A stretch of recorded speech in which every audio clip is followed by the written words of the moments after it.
Hey, hello everyone. So today I will show you how to use Openrefine for data wrangling and cleaning a real dataset. So I will follow this documentation that's called library carpentry, and I'll follow step by step. And for this one, we'll of course need to set up Openrefine. That's very easy. Just follow these steps, download the dataset, and after setting up Openrefine, you will be good to go. So I am quickly jumping into the demonstration part. I hope everyone is able to set up the environment. So okay, so Openrefine is a powerful tool for cleaning messy data and preparing datasets for research and analysis. So the interface will look like this, and we have to upload our dataset here. So we can download the dataset from here. So if you click onto this, the data will get downloaded on your PC. So I have already downloaded it. So let's get back in the Openrefine. Okay, so click on the choose file and this one. Click next. Yeah, and this will upload your data in few seconds. So our data looks like this. This data contains bibliographic information, as you can see, title, author, DOI, URL, etc. In this tutorial, I will demonstrate importing the dataset, which I have already shown, exploring the data, cleaning the inconsistent values, clustering similar entries, transforming columns, and exporting the cleaned data. So we have to create a new project from here. Before that, we need to make sure that the character encoding is UTF-8, and this is a CSV file, so select the CSV. Okay, then use character to enclose cells containing column separators. Take this one, parse next one line as column headers.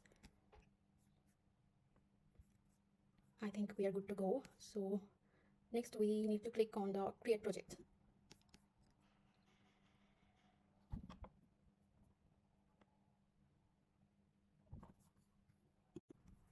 So today we will see different kind of transformation can be done through Openrefine. So we can see our dataset has 1001 rows, but this is not actually true. There are more than that, but Openrefine has limitations to show that how many rows it can show at once to the users. So it is 1001. So as we are going to perform different kind of transformation on this messy data set, so we will start with doing some splitting and rejoining the dataset. So if you look clearly, the authors, in the authors column, there are multiple authors, and those are separated by a vertical bar, right? So we can split the dataset based on authors. So what we will need to do is click on this drop down. We can see different kind of operations. We can choose, we will see each one of this. But first, if we need to split the data, then we have to go to the edit cells, then split multi-valued cells. Click on it. Okay, you can see how to split multi-valued cells by separator, comma. Okay, so we need to put here the vertical bar, because as you can see, there are vertical bars between the multiple authors' names, right? So put here vertical bar and click OK. Okay, so as you can see, there are 4009 rows. So this have been split according to the authors. Okay, so we can rejoin it, as there are some blank data here. So you can rejoin it by clicking on the same edit cells and go to join multi-valued cells. Okay, so intercept to use between values. So you can use comma or vertical bar or slash, anything you wish to put here. So I'm putting vertical bar and click on OK. So yeah, so it's back on 1001 rows, and it is back as the as it was. So here is the option like undo and redo. So at any point you can go back to the previous operations that you have made. Okay, so I'm going back to the uh, initial stage. Okay, so we will next see some different transformations. So now we will see the most used feature of Openrefine, that is facet and filter. So facets are one of the most useful features of Openrefine and can help in both getting an overview of the data and to improve the consistency of the data. A facet groups all the values that appear in a column and then allows you to filter the data by these values and edit values across many records at the same time. So if I take this column language, you can see there is English and EN that is also um, meaning English, but this is inconsistency. So we will use this feature called facet. Okay, there are different kinds of facets, but the text facet is mostly used. So we will apply text facet. As we can see that English has been appeared 107 times and EN has appeared 871 times. So this two basically mean the same. So we'll do one thing. We will convert this English into EN. So what we will do is this. We will write EN and click on apply. See, now we have 978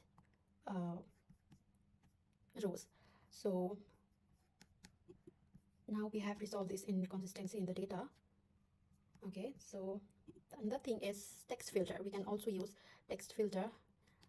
For that, we can go back to the previous stage to show you clearly. We can see there is EN and English. Text filters can be used to filter the filter with keyword. Okay, so if we click EN or English, you can see there are only data that has English as language. So that's how filter works. Okay, so now we will see the next transformation, that is clustering. The clustering function groups together similar but inconsistent values in a given column and lets you merge these inconsistent values into a single value you choose. So before doing clustering, we will do one thing, that is go to the edit cells, command transform, and trim leading and trailing white space. Okay, after that we will again split this author column based on split multi-valued cells based on vertical bar. Okay, so now we will see how to do clustering. Okay, so click on this, click on edit cells and go to cluster and edit. Okay, so this window will appear and we will see different kinds of clustering algorithm that can be applied onto your dataset. Okay, if we click on this drop down, we can see keying functions. These are the algorithms, clustering algorithms that can be applied on your dataset. Okay, so first one is fingerprint, and this one is the default one, because this one basically removes the leading and trailing white space. The fingerprint method is the least likely to produce false positive, which is why it is the default method. So we can see Ashutosh and AK Khan, Vakil and Vakil AK Khan. So there are possibilities that these two authors are the same person. So based on that, this clustering algorithm is working. So we have few more algorithms like Ingram fingerprint. We'll see each one of them and we'll see how they works. Okay, so second one is Ingram fingerprint. So this one mainly changes all the characters to their lowercase representation. So and also removes all the punctuation, word space, and control characters. So you can see R.A. Nagalakshmi and R.A. Nagalakshmi. I think if there's a white space between R and A that has been reduced. So this algorithm works like this to find out the matching values. So we will quickly see the next one, that is metaphone 3. So this one is interesting. So metaphone 3 improves the phonetic encoding for not just words in the English language, but also non-English words like first names and last names common in the United States. Okay, so here all the vowels are encoded to the same value, like A. Okay, this one is Alexander and this Alexander. So this one is phonetically, these two sound quite same, right? So based on this, this algorithm works related to the phonetic. Okay, so going to the next one, that is colon phonetics. So this one also works based on phonetics. So colon phonetics, also called Colner phonetic, is a phonetic algorithm that assigns a sequence of digits called the phonetic code to words. Unlike metaphone 3, colon phonetics is optimized for German languages. Okay, so going to the next one, that is Deitch Motokov. Okay, so this algorithm was created by Randy Deitch and Gary Motokov, so hence its name, Deitch Motokov. Okay, so it is a refinement of Soundex algorithms designed to allow greater accuracy in matching Slavic and Yiddish surnames and similar pronunciation, but differences in spellings. Okay, so as you can see, that's how they it is basically clustering the data. Okay, so going to the next one, that is Spider Morse. This one is very intelligent algorithm compared to metaphone, whose purpose is to match names that are phonetically equivalent to the expected name. Unlike Soundex methods, sound alike. Test is based not only on the spelling but on the linguistic properties of the various languages, like this one Ashutosh and the Ching. Okay, so the final and initial CS and JS are necessarily Hungarian. So that's how this cluster works. Okay, so we have these 6 algorithms. Okay, these are basically key collision method, and now we will see nearest neighbor.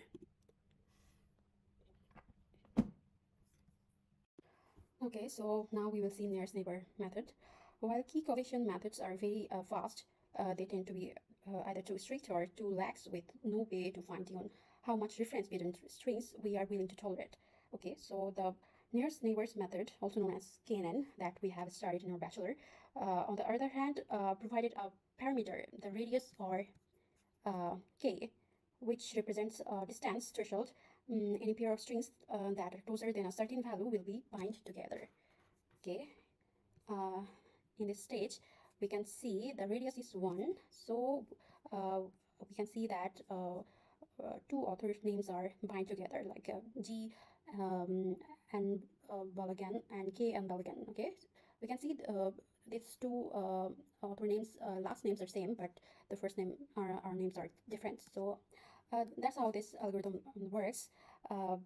We need to, as we can see, the Ashutosh and Ashutosh both are the same person. So this one, Santiago Gracia Cranda, the Santiago Gracia Cranda. Okay, so these 2 are same, but SN Singh or SP Singh, these 2 are not correct, not the same person. So this algorithm,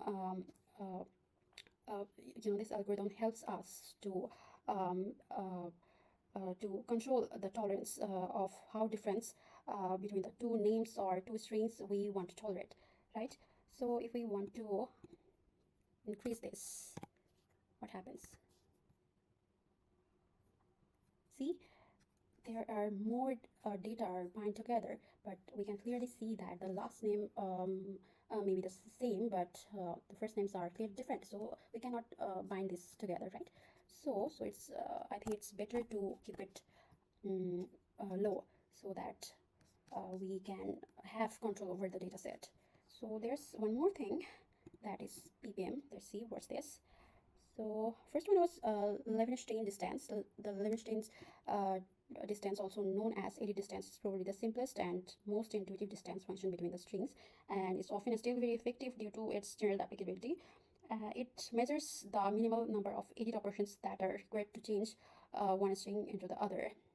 And the ppm, this distance is an implementation of a seminal paper about the use of the Komlo curve complexity to estimate similarity between strings, and has been widely applied to the comparison of strings originating from the DNA sequencing. So the idea is that because text compressors work by estimating the implementation content of a string. If two strings A and B are identical, compressing A or compressing A plus B should yield very little difference. On the other hand, if A and B are different, compressing A and B, compressing A plus B should yield dramatic difference in length. So let's see if we increase it, what happens. Whoa, so there are several different persons are clustered together, like Mohammed Sadi and Mohammed Bakoch, but we do not want that, so I think it's better to keep it low. Okay, so that's basically the nearest neighbor algorithm and key collision. So let's see the last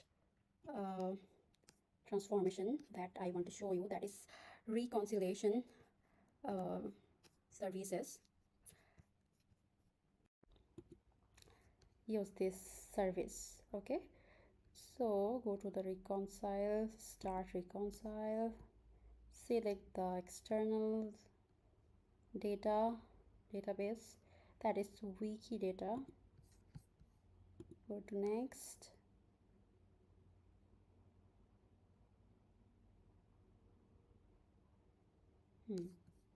So human, so we are doing this reconciliation on the author column, and author is a person, right? So click on human.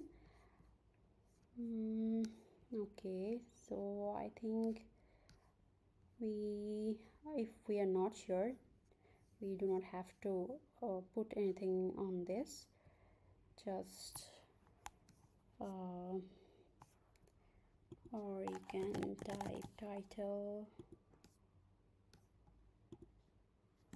DOI publisher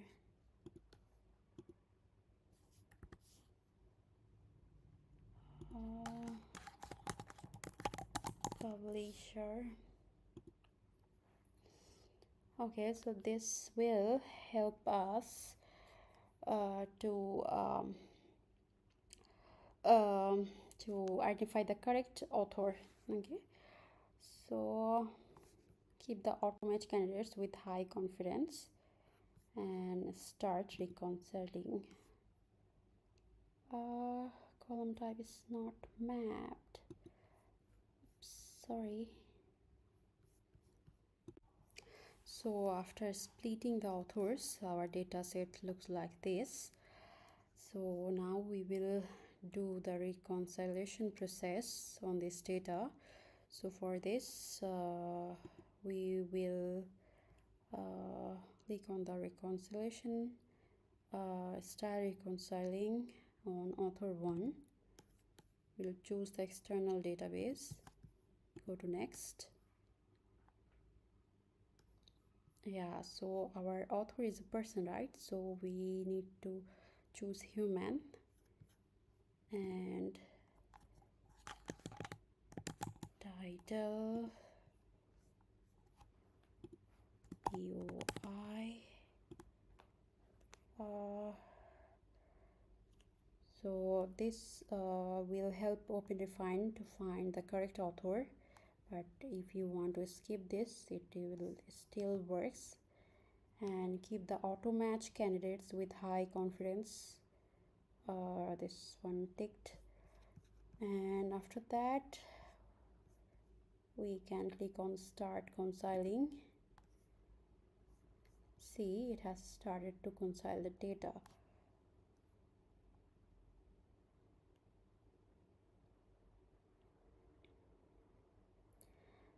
So similarly, we can do the same process for author 2, 3, 4, 5, 6 and so on, and we have to repeat the same process.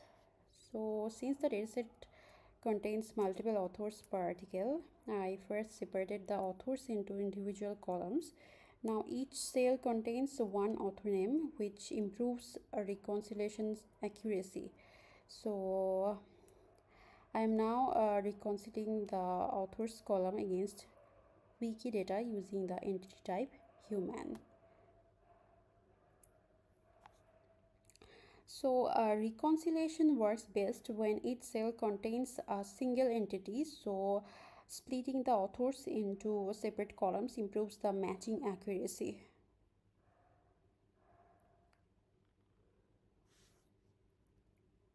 So it will take some time. 10% completed.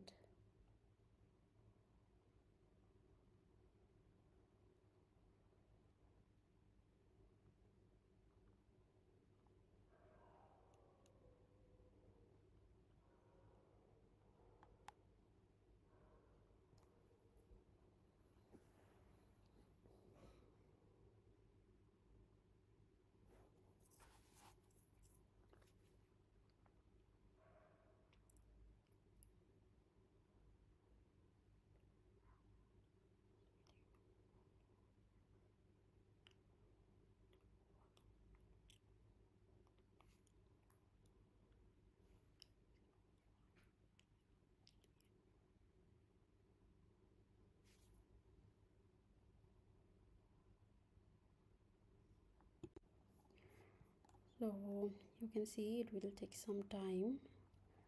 So that's all for today's video. We have seen how Openrefine can help us with our messy database to transform it for further analysis and for research. So thank you, and play with your database.